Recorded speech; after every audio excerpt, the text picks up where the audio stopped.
안녕하세요. 아마추어 큐레이터 풍요로움입니다. 칭찬은 고래를 춤추게 한다고 하죠. 여러분의 관심과 칭찬과 응원에 기쁨을 감출 수가 없네요. 오늘은 칭찬 릴레이로 시작하는 것은 어떨까요? 아무리 무뚝뚝한 사람도 내심 기뻐하실 거예요.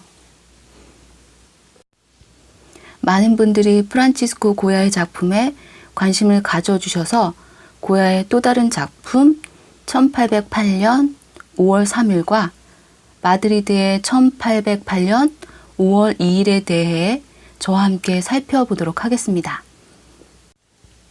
스페인 왕 카를로스 4세의 수석 공정화가였던 고야는 초기에 밝은 로코코 양식의 그림을 그렸습니다. 바로크 미술의 영향을 많이 받은 로코코 미술은 성경과 신화 내용이 사라지고 미술 시장의 고객인 귀족과 부유층의 일상과 그들의 입맛에 맞는 작품들을 주로 볼 수 있습니다. 여기서 잠깐 바로크의 어원을 살펴보도록 하겠는데요. 바로크란 포르투갈어의 고르지 못한 진주라는 뜻입니다. 페올라 파오카에서 나온 말인데요. 프랑스어로 바로크가 된 거죠. 미술시장의 주 고객이 귀족과 부유층이다 보니 내용이 많이 가벼워졌어요. 바로크 미술을 통해 얻은 빛을 표현하는 기법에서 새로운 색들을 선보이게 되었고요. 작품이 굉장히 밝으며 화려해졌다는 것입니다. 고야는 밝고 화려한 로코코 양식의 그림을 그리다가 벨라스케스의 영향을 받아 낭만주의의 스페인의 예술 감각을 더해 자신만의 화풍을 정립했는데요. 낭만주의의 작품은 사실 전혀 낭만적인 느낌을 주지 않아요. 낭만주의는 번역 과정에서 생긴 오해로 원래의 뜻은 생각 속을 헤매다 라는 뜻의 라틴어 알루키노스가 비슷한 뜻으로요. 비현실적인 요소라는 고대 프랑스어 로망즈에서 유래했습니다. 다시 말하면 낭만주의는 우리가 생각하는 로맨틱한 모습이 아니에요. 무언가 공상적인 작품을 뜻하는데요. 화가들은 자신의 생각과 감정을 작품에 담기 시작했다는 뜻이죠. 낭만주의란 18세기 중반부터 19세기 초까지 유럽 예술 형식인데요. 빛을 어떻게 표현하고 이야기를 만들기 위해서는 여기에 어떤 사물과 상징을 넣어야 하고 전쟁 시에도 주인공은 빛나는 영웅으로 그려야 했어요. 그런데 낭만주의는 그 규칙을 모두 깨버리고 작품에 표현한 상징이나 신화의 원래 이야기의 작가의 감정을 노골적으로 담기 시작했습니다. 작가의 감정이 담긴 자유로운 작품이 점점점 현대 미술로 발전하게 된 기초를 만들기 시작한 것입니다. 1800년대 초 산업화와 프랑스 혁명, 나폴레옹의 유럽 대륙으로의 영토 확장, 세계에서는 강대국들이 식민지 전쟁으로 혼란스러웠던 시절이었습니다. 그래서 작품들이 굉장히 어두운 빛을 보입니다. 그래서 작품 역시 로코코 미술에 비해 굉장히 어두운 빛을 보이는데요. 1700년대 말 프랑스는 루이 16세와 마리 앙뚜아네트를 처형하고 프랑스 혁명을 성공적으로 이끌어가는 듯 했어요. 그러던 중 1799년 나폴레옹 1세는 프랑스 최고 사령관이 되었고 바티칸의 교황까지 초대해서 스스로 자신을 황제의 자리에 올렸어요. 황제가 된 후 곧바로 스페인을 침공했는데요. 당시에는 지중해를 차지해야 유럽을 지배할 수 있었기 때문에 그랬어요. 스페인 왕자인 페르디난도 7세를 쫓아내고 나폴레옹의 형에게 스페인의 왕 자리를 주었습니다. 그러자 1808년 5월 2일에 이에 반대하는 마드리드의 시민들이 들고 일어났습니다.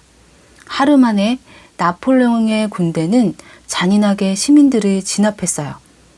다음 날인 1808년 5월 3일에 안타깝게도 마드리드의 시민들을 처형했어요. 스페인 미술의 거장이자 궁정화가였던 프란시스코 고야가 바로 그 현장을 그렸습니다. 마드리드의 1808년 5월 2일은 수천 명의 목숨을 앗아간 큰 사건이었는데 스페인 국민화가 고야가 가만히 있을 리 없었습니다. 고야는 1808년 5월 3일을 그리면서 여러 점의 습작을 남겼고요. 다른 한 점을 더 그렸는데 그것이 바로 1808년 5월 2일입니다. 1808년 5월 2일은 5월 3일보다 훨씬 더 잔인한 모습을 보여줍니다. 말을 탄 병사들이 살벌하게 칼을 휘두르는 장면을 담기 때문이에요. 그런데 프랑스 병사들의 모습이 어딘지 이상하지 않나요? 아랍 사람들처럼 보입니다. 이집트와 시리아를 지배했던 왕조로 노예 용병 출신이었던 자가 군주였던 맘루크 용병을 기용해서 스페인에 투입했던 것입니다. 고야는 작품 1808년 5월 2일을 통해 그날 일어났던 참상을 더 잔인한 모습으로 더욱 사실적으로 보여주면서 많은 이들에게 분노를 들끓게 할 수 있을 것이라고 여겼는데요. 고야의 생각과는 다르게 1808년 5월 3일이 더 많은 사람들의 마음을 움직였습니다. 고야는 1808년 5월 3일에서 무력하게 양팔을 벌리고 서 있는 흰 셔츠의 사람을 제일 잘 보이게 그렸습니다. 이것은 마치 예수가 십자가에서 양팔에 못이 박혀 걸려있는 모습을 그대로 옮겨놓은 듯 합니다. 그의 오른손에는 성흔을 연상시키는 상처까지 있어요.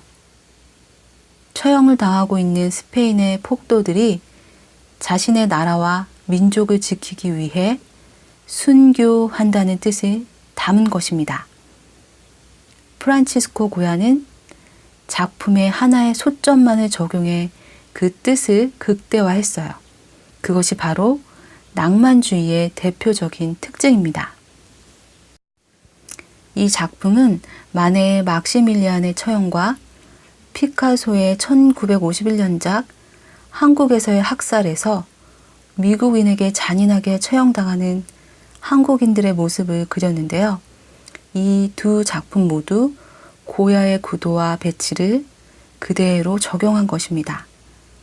피카소는 프라도 미술관 관장으로 있을 때 작품 설명에서 프란치스코 고야의 마드리드의 1808년 5월 3일을 직접 언급하기까지도 했습니다. 펜은 칼보다 강합니다. 그러나 펜보다 더 강렬했던 그림, 인간의 잔혹성, 야만인들, 자신의 목소리를 내어 시대 상황을 폭로하고 저항하고 풍자했던, 현실을 차가운 시선으로 바라보며 참상들을 강렬한 그림으로 표현했던 고야, 당시의 시대상을 그림으로 폭로했던 고야가 검열이 심했던 카톨릭 국가 스페인에서 최초로 종교 재판까지 올라갔는데요. 당시 사회에 센세이션을 일으켰던 작품 옷을 벗은 마야에 대해서 다음 시간에 살펴보도록 하겠습니다. 오늘은 여기까지고요. 도움이 되셨다면 구독과 좋아요, 긍정적인 댓글 부탁드립니다. 감사합니다. 사랑합니다. 행복하세요.